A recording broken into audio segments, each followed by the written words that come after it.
Hi hello guys, అందరికీ నమస్తే. అందరూ రక్షాబంధన్ ఎలా చేసుకోండి. నేనైతే మా తమ్ముళ్ళతో అయితే రక్షాబంధన్ చేసుకున్నాను. అండ్ వాళ్ళకి స్పెషల్గా ఉండడానికి అయితే చికెన్ అయితే పెట్టా, బాయిల్డ్ చికెన్. సో వీడే మా పెద్దోడు, వీడి పేరు వచ్చేసి లడ్డు. అండ్ వీడి ఏజ్ వచ్చేసి ఆల్మోస్ట్ 12 to 13 ఇయర్స్ ఉంటుంది. అండ్ వీడికన్నా ఒక పెద్దోడు ఉంది, వాడు చోటు. వాడైతే లాస్ట్ ఇయర్ ఎక్స్పైర్ అయిపోయాడు.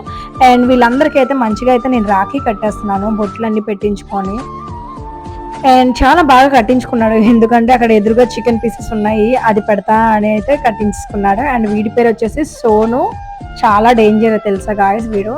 ఎంత అంటే ఎవరైనా అయితే నిజంగా వదిలేస్తారు ఇలాంటి వాడిని, కానీ మేము కాబట్టి ఉంచుకున్నాం. ఎన్నిసార్లు కరిచేసాడంటే అన్నిసార్లు కరిచేసాడు. నెక్స్ట్ బంటి, వీడు చాలా మంచోడు అసలు. అంటే ఇప్పుడు డోర్ వేసేస్తే డోర్ కూడా వాడికి తీయడం రాదు, బయట ఉండిపోతాడు, అంత మంచోడు. వీళ్ళందరూ ఒక ఆట ఆడుకుంటారు, కానీ ఆ సోను అన్నోడికి మాత్రం వీడి టార్చర్ చూపిస్తాడు. అండ్ వీడి పేరు వచ్చేసి గుడ్డు. ఏం తిన్నా ముందు ఉంటాడు, నేను తింటా, అది ఏదామని సరే తింటాడు. మంచిగా అయితే వీడియోస్కి నాకు బాగా సపోర్ట్ చేస్తాడు మా బుడ్డోడు. ఫైనల్ గా వచ్చేసి వీడి పేరు చెప్పక్కర్లేదు, వీడి పేరు జున్ను.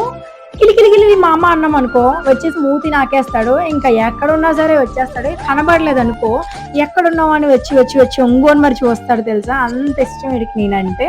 మంచిగా అయితే రాఖీ కట్టించుకున్నాడు. కొంచెం వీడియోస్కి అయితే నాకు సపోర్ట్ చేయడం, మా గుడ్డు కూడా అయితే బాగా సపోర్ట్ చేస్తాడు. తర్వాత ఇంకా వీడికి చికెన్ పీస్ ఇస్తాను కదా, ఇంకా ఒక్కొక్కరికి అయితే ఇచ్చేసాను, తినేశారు. వీడికి మాత్రం చిన్నది ఇచ్చాను, ఎందుకంటే వాడికి పళ్ళు కొంచెం ఇబ్బంది పెడతాయి. అండ్ వీడికి మాత్రం జాయింట్ ఇచ్చాను, ఏదైనా సరే తినేస్తాను. ఇంకా మా బంటిని అయితే వీళ్ళు తిననివ్వరు, అందుకే జాగ్రత్త చూసారా, తినరా అని బతిని అయితే ఆడిస్తాను. నెక్స్ట్ మా అన్నికి రాఖీ కట్టడానికి అయితే కిందింట్లోకి వెళ్ళాలి, టైం అయితే అయిపోతుంది. గేట్ కీస్ అయితే కనబడలేదు, సో మా అమ్మ వచ్చి లాక్ అయితే విరగొట్టారు. ఎందుకు మా అన్నికి రాఖీ కట్టానో లేదో నెక్స్ట్ మినీ బ్లాగ్ లో అయితే చూపించేస్తా. ఇంత ఈ రోజుకి మీ blog. Thanks for watching, please to subscribe.